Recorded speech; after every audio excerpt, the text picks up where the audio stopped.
Thanks everyone for attending this Compliance Insight presentation. This is a series of presentations. You'll see 5 of them. This is the first one, and this whole series is on FDA 483s. So what I'm going to do with this thing is go over how to prep for the FDA and getting ready for the issues that resulted in the 483 to make sure that you're in the best situation that you can possibly be in when the FDA arrives. So you asked for this information, you wanted more review of the steps involved, and therefore we're providing it. Hopefully this will be of some help to you. Now what I'm usually asked by people is, Troy, what's the best way to deal with FDA issues? And I typically respond off the top of my head is, well, you don't have any. Now that's easier said than done, because there's so many complex issues that can happen in a company. You can have a variety of things going on, and therefore it's tough not to have any 483s. The issue with it is, don't be overly cautious. There is an analysis paralysis out there. Sometimes I see people that they refuse to move forward on things because they don't want to make an error. Well, the error with that is that they don't move on things. You've got to have things done. It really is tough out there, and you have to do the best you can. This is hopefully going to help you do that. So let's start with the obvious. Did you have a previous 483, or do you have a warning letter, anything serious? If so, did you do everything to which you committed to in that response? If you did not, did you inform the FDA of the delay? You better figure that out before the FDA comes in here and finds out that you did not do what you said you would do. That is the prime cause to make the FDA very unhappy. They will not like that, and they're going to dig a bit further in there. If you're going to have further regulatory issues, that one step will certainly cause it. So make sure if you say you're going to do something, do it. Will the next audit be a general GMP audit that they come in and they're there looking at general inspections? Will it be a for-cause audit, something that happened, a recall, a problem out in the field? Will it be a pre-approval inspection? How will all this tie in with them coming back, potentially looking at you with previous problems? If the inspection is going to be focused, you can focus your attention and get it ready for those areas. Don't forget, you could always have a general inspection, even during a pre-approval. If you haven't had a general inspection for a while, they could just couple it together. So make sure you understand what the focus of the audit will be. The facility. You break things down into the systems, and this is what I've tried to do with this presentation. Your facility should always be ready for an inspection. I hate to go in and see companies working like crazy, getting ready for an inspection, when they typically don't operate that way. That is not the way to operate in this environment. You always should be ready for an inspection. It's always a good idea to go through your facility to see how things look. Working in the factory, you can make things think in your mind that they're in control. Have someone else look at it. Have someone new take an idea away from you to say that, yeah, you may be having real issues here. Look at it. Have new people look at it, whatever it is. Develop a tour plan for the areas. Who's going to lead the tour? Who's going to talk about it? Who's going to be the subject matter experts?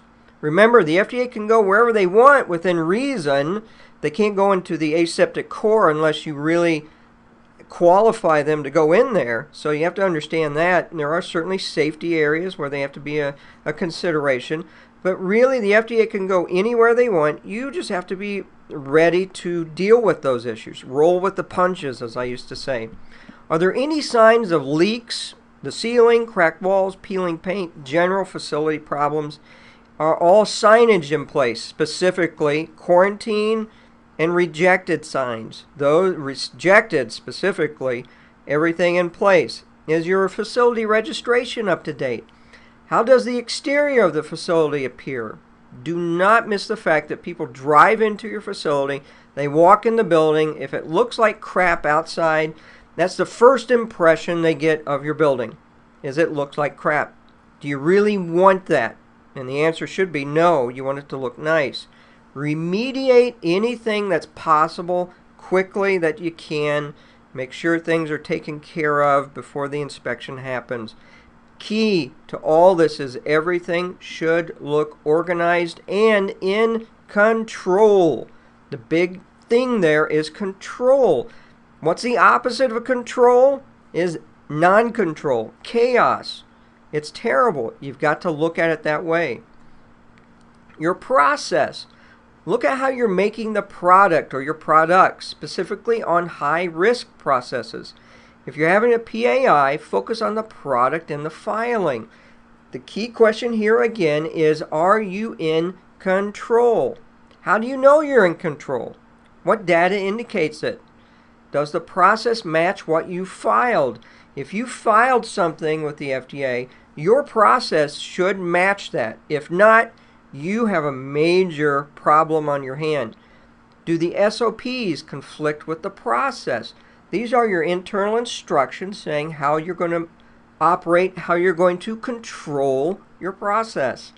Is your annual product review process up to date? If I said, show me the APR for product XYZ, the last one, can you pull that out? Is it past due? Have you maintained a good change control system? And understand, things change. I'm not limiting you to those changes. I'm saying you have to control them. You have to validate where necessary. You have to collect the data. You have to train people. All those things come into factor when you talk about change control. Your people. One of the most important aspects of your company is your people. Ask yourself, look into it. Are they trained? How do you know they're trained? Are they trained in the current SOPs? Are they trained in the current processes? How do you control them going out and working on something in which it may have been updated? So if I'm a manager and I assign tasks to people, how do I know those people are qualified or trained to do that task? That's a general question you've got to ask. Is annual GMP training performed? Make sure it is performed for everyone, including senior management. Don't forget those folks. How do batch records look? Look for the errors. Are there lots of errors? Are there problems with it? Are they pristine, all of them? That usually is an indication that there's something going on. Everyone makes an error. I'm not saying I'm looking for error-free. I'm just looking for lots of errors, lots of problems, indicating training issues, indicating problems with instructions. They're unclear, whatever it is. Make sure that you've got that down. Do the investigation. Often cite people as the issue. If you've got in there investigation saying it's a training problem or it's a people issue, then you have a problem. You want to make sure that your people are properly trained and that the systems are in control. It's too easy to go out in investigation and say, it's the people that did this. It's not the people, it's the system. Who are the folks that you will use as SMEs, subject matter experts? Who are you going to call to talk about HVAC? Who are you going to call to talk about purified water or your WFI, whatever it is? Your process, your validation. Get those people identified, get them trained so they know how to respond, how to discuss things with the FDA. Worst issue you could have is someone that comes in, talks to the FDA like they're talking to a regular person on the line. They grumble, they talk about things they shouldn't be talking about. They really have issues in discussing with the FDA on a compliance field, the questions that will be asked of them. Make sure your SMEs are properly prepared. All the other items, and this is just sort of a quick checklist for you. You need to check everything and prep for the audit. You know your system and your company better than anyone else. you should check the areas that have potential for problems, for big impact areas. Your warehouse, your customer complaints, your validation of everything that goes on, your lab operations, your calibration, your pest and rodent control, just to name a few. You want to go through and make sure everything is in order.